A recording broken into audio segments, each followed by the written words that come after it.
Yo guys, welcome back to the channel. Got some really cool video today of my Losi Super Rock Rey.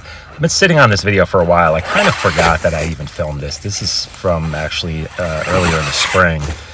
And just going back and editing this video made me remember how much I love this truck. I haven't had it out. I don't know if I've had it out, well, maybe once since making this video, but I got to get this thing out again and do some more filming. This truck is so much fun. Really bummed that Losi discontinued this truck.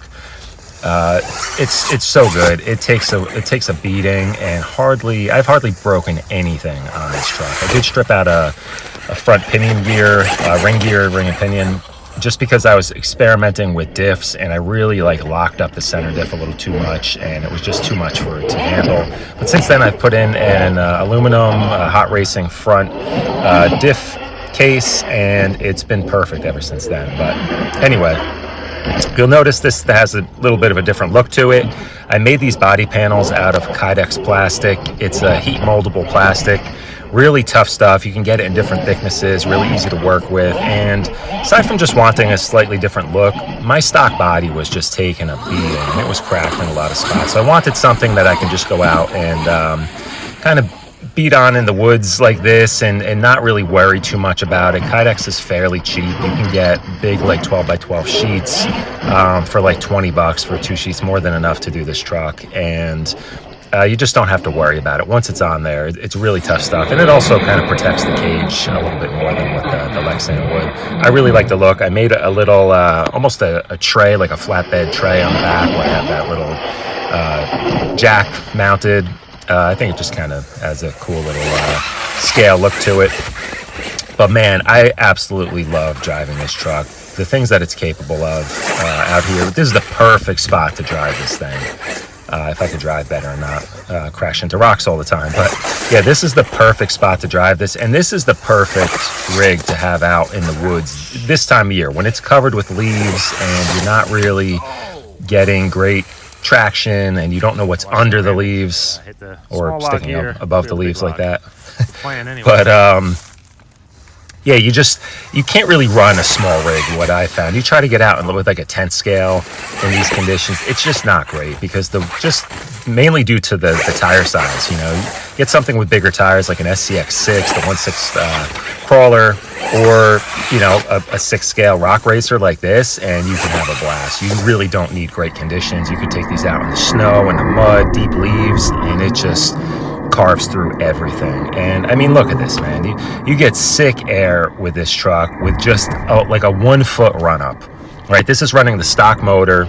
I forget, I think it's like an 800 kV. This does have a hobby wing ESC. Nice tree hit there. I'm surprised it didn't knock the tree down. It does have a hobby wing ESC. I have a little bit of drag brake dialed into this thing just so it doesn't completely run away on me on the downhill sections. I like to have a little bit of control just for kind of positioning it in the right area where you can then kind of launch it up a little ledge or some roots or something. I just don't want it to just absolutely freewheel.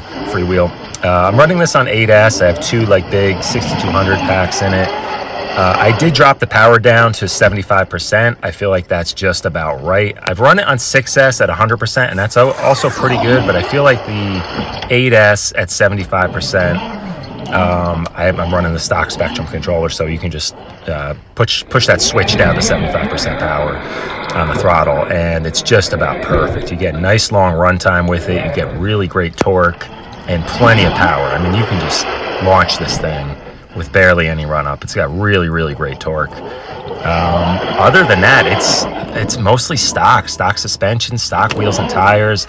I have aluminum front spindles, and not much else. I think I threw on some more heavy duty turnbuckles for the top camber links up front. And you'll see I have a lot of T-bone bumper, T-bone front bumper, rear bumper, and the entire lower chassis guard is T-bone. I really wish they were still in business. They made some great stuff, similar to the Kydex. They made a lot of really nice heavy-duty plastic parts. That was a hell of a crash there.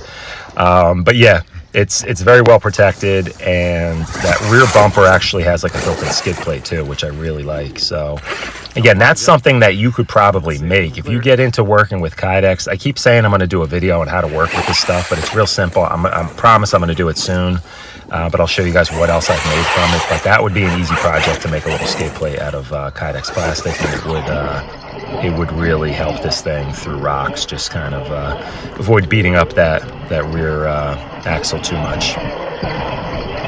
But yeah, that's about it, guys. Just wanted to share this video with you. If you like it, consider subscribing. Give me a thumbs up. If you have any questions, hit me up. I definitely want to get out with this truck soon. Now that winter is approaching, it'll be the perfect rate to get out and blast through some snow. So stay tuned, guys. I'll catch you in the next video. Later.